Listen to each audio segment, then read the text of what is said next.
The royal family stands on the brink of a major split. Why are more and more people turning away from King Charles and Queen Camilla, while William and Kate are emerging as the brightest hope for the British monarchy? As Christmas approaches, tension within the palace has reached an all-time high, and even the smallest details of holiday preparations are raising new questions. What explains Camilla's strange silence? What is Charles hiding? And why are ordinary Britons increasingly talking about the hypocrisy and detachment of the royal couple?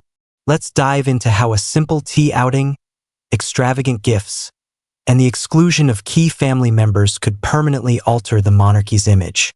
Stay tuned, the most intriguing details are just ahead. King Charles once again found himself in the spotlight, attending an Advent church service and showcasing his unwavering energy and dedication to royal duties. At 76 years old, this monarch, despite his age, appeared fresh and confident, continuing to actively engage in public life even without the company of his wife, Camilla.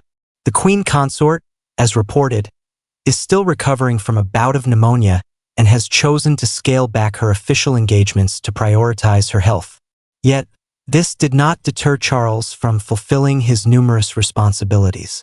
Over the week, he focused on Christmas preparations at his beloved Sandringham estate. There, he oversaw the grounds and the main house while conversing with staff about holiday plans. According to insiders, the king is relishing every moment of preparing for this special season. A source close to the monarch revealed that Charles is in high spirits, smiling, full of energy, and deeply immersed in the festive atmosphere.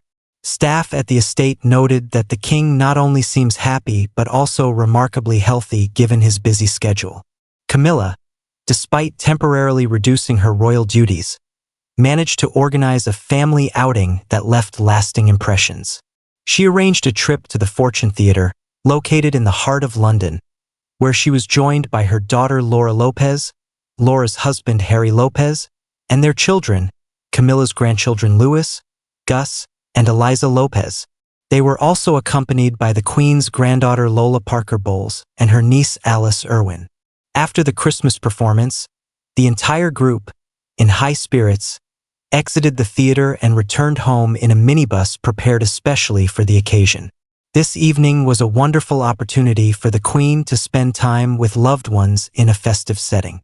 The royal family is now preparing for their traditional pre-Christmas lunch, which will, as usual, take place at Buckingham Palace. This event brings many members of the royal dynasty together around one table. Following the luncheon, the king and queen will head to Sandringham, where they will celebrate Christmas in a cozy, homely atmosphere surrounded by their closest relatives. However, this year, the guest list for the holiday gathering is expected to look different. A recent espionage scandal has made waves, casting doubt on whether the Yorks will join the celebrations at Sandringham. Prince Andrew, under intense public scrutiny, has declined the invitation to join the royal family's Christmas celebration in Norfolk, aiming to avoid unnecessary pressure. His ex-wife, Sarah, Duchess of York, also opted out of the festivities, fully supporting Andrew in this challenging situation. Last year, the Duchess made a rare appearance at the Christmas gathering in Norfolk after several decades of absence. But her return this year was once again deemed impossible. It is worth noting that Sarah last celebrated Christmas with the royal family in 1991, while still married to Andrew. Despite their divorce in 1996, the two have maintained a close relationship and continue to reside together at the Royal Lodge in Windsor. This year, however, they chose to remain at home. The couple's daughters, Princesses Beatrice and Eugenie, have also decided to spend the holidays with their own families, highlighting the evolving dynamics within the royal circle. Nevertheless, there is speculation that Andrew might still attend the pre-Christmas luncheon at Buckingham Palace. Insiders suggest he is unwilling to miss the opportunity to be with his family in London, even if he has opted out of the trip to Norfolk. This luncheon is expected to be the only chance for all family members to gather together before the holiday. The royal family, ever a source of public fascination, continues to captivate with its internal dramas and intrigues, which show no signs of abating. Yet, the royal Christmas celebrations promised to be as eventful and cozy as always. The festive buzz surrounding the royal family took another surprising turn when Queen Camilla, known for her commitment to tradition, was spotted shopping for Christmas gifts at Fortnum and Mason, one of London's most iconic department stores. The visit became an instant sensation, as public outings of this kind are rare and invariably attract attention. Shoppers at the store, busy with their own holiday purchases, did not immediately recognize that the woman browsing the shelves was none other than the king's wife. Fortnum and Mason, located in the heart of London, has long been associated with the royal family. However, seeing Camilla personally selecting Christmas gifts was an unexpected delight. She was seen perusing rows of festive teas and ultimately chose a tin with a cinnamon and orange aroma. Witnesses reported that Queen Camilla behaved casually and unassumingly, blending in as if she were an ordinary customer. She was accompanied by a small entourage who ensured everything went smoothly without disturbing the relaxed atmosphere. One shopper, a man visiting London from Essex, shared his unforgettable encounter. Initially, he was simply inquiring about the price of tea he planned to buy for his wife.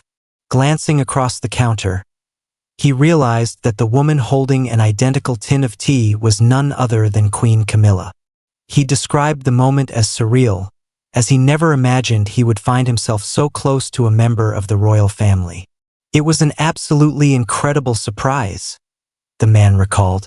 "I came to London to celebrate my birthday, and who would have thought I'd run into the Queen in such a casual setting? We were only a few steps apart, and I had the chance to take it all in." Her security detail didn't interfere, which made the experience even more astonishing. "It was such a warm and delightful encounter, and it's a memory I'll cherish forever." Queen Camilla's visit to Fortnum and Mason has become part of a long-standing tradition cherished by generations of the British monarchy. The store has been famously associated with the royal household since the reign of previous monarchs. According to the department store itself, Queen Elizabeth II frequently shopped there for Christmas, choosing not only gifts but also festive treats for her family. Over the years, popular purchases have included breakfast sets, garden furniture, kitchenware, and, of course, the iconic tea that remains a royal family favorite. Camilla has continued this tradition while adding her unique flair. Her choice of spiced cinnamon and citrus tea reflects her personality and preferences. This visit served as a reminder that even members of the monarchy take time to enjoy the small joys of holiday preparations. Many visitors at the store that day confessed to feeling like part of a unique historical moment. The very idea of the Queen browsing the same shelves as them added an extraordinary touch to their shopping experience. Some later shared their impressions with friends and family, describing the encounter as nothing short of surreal. Fortnum and Mason, founded in 1707, has been a shopping destination for the British aristocracy for centuries. Its connection to the royal family is underscored by its royal warrant, allowing it to serve members of the monarchy. Camilla's purchases reinforced this tradition and added yet another chapter to the store's rich history. The pre-Christmas bustle within the royal family, as always, is steeped in tradition but tinged with the usual mix of tension and controversy. On the surface, King Charles and Queen Camilla are diligently crafting an image of harmony and devotion to family values. However, a closer look reveals efforts that seem more like a distraction from the growing cracks within the monarchy. Queen Camilla, in her attempt to win the hearts of the British public, seems to revel in the symbolism of her actions. Visiting Fortnum and Mason was clearly more than just a shopping trip. It was a calculated move to evoke comparisons to the late Queen Elizabeth II, who genuinely loved the store. Yet, unlike her predecessor, Camilla's actions carry a sense of staged performance. Her selection of expensive gifts and festive decor highlights her privileged status rather than bridging the gap with ordinary citizens. Amid a worsening cost of living crisis, her purchase of tea priced at £14 strikes many as tone-deaf and disconnected from the struggles of the British people. King Charles, meanwhile, continues to play the role of a benevolent patriarch, personally overseeing Christmas preparations at Sandringham. But beneath his outward enthusiasm lies a clear effort to repair his tarnished reputation after several contentious decisions in recent months. His focus on choosing the holiday menu and decorations feels like a trivial attempt to demonstrate his closeness to the public. However, the public is acutely aware that genuine care for the nation starts not with selecting a stuffed turkey, but with addressing the more pressing challenges the country faces. Meanwhile, Camilla, in her bid to solidify her place within the royal hierarchy, has taken an active role in organizing Christmas festivities, even emphasizing that the decorations this year must be special. But is this just another way to assert her influence? The Queen Consort seems determined to prove that she is on equal footing with her husband, yet her efforts appear more forced than inspiring. This becomes especially evident in her attempts to emulate Queen Elizabeth II by incorporating elements into family dinners that the late monarch was known to favor.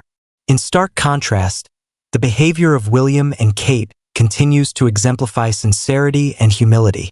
The Prince and Princess of Wales focus not on grandeur but on meaningful actions, from participating in charitable initiatives to organizing festive events for children.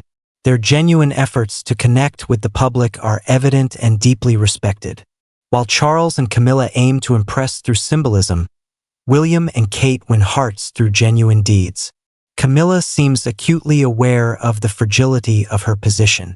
This is particularly clear in how she distances herself from less popular family members, such as Prince Andrew. Andrew's decision to forego the Christmas gathering at Sandringham may have been driven by public pressure, but it's evident that the Queen Consort made little effort to mediate and smooth things over. Her silence on the matter speaks volumes. Instead of exercising diplomacy, she chose to exclude him from the family circle. Adding to the tension is the role of Sarah, Duchess of York, who, despite the controversies surrounding the family, remains steadfast in her support for her former husband. Her decision to skip Sandringham appears more an act of solidarity with Andrew than a result of external pressures. This underscores the contrast in how different royal family members approach one another.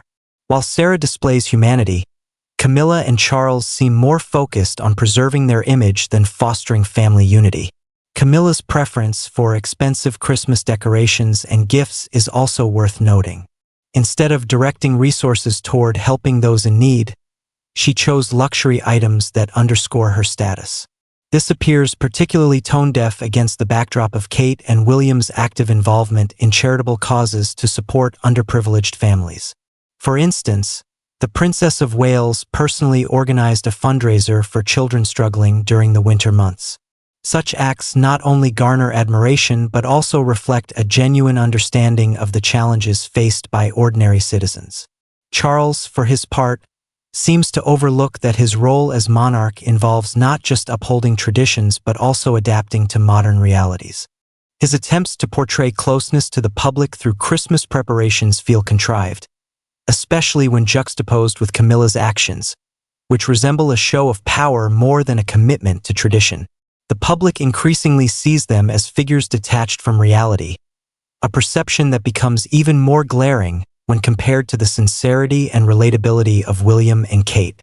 While Kate and William continue to strengthen their position, presenting themselves not only as heirs to the throne but also as individuals attuned to the concerns of society, Charles and Camilla risk being seen as symbols of outdated approaches.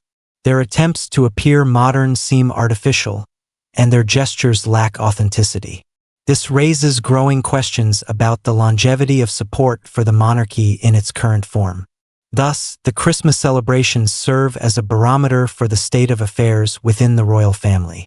As Kate and William win over the British public with their actions, Charles and Camilla remain figures of doubt rather than admiration. This is not merely a matter of perception but a sign that the monarchy must undergo significant changes to remain relevant in the 21st century. Do you think the royal family will be able to meet the expectations of the public? Or are Charles and Camilla on the verge of losing the trust of the British people for good? Perhaps William and Kate are the ones who will ultimately save the monarchy. Share your thoughts in the comments. Whose side do you align with and why? If you want to be the first to know about the latest sensational updates from the royal family, don't forget to like and subscribe to the channel. We've always got the freshest and most shocking details.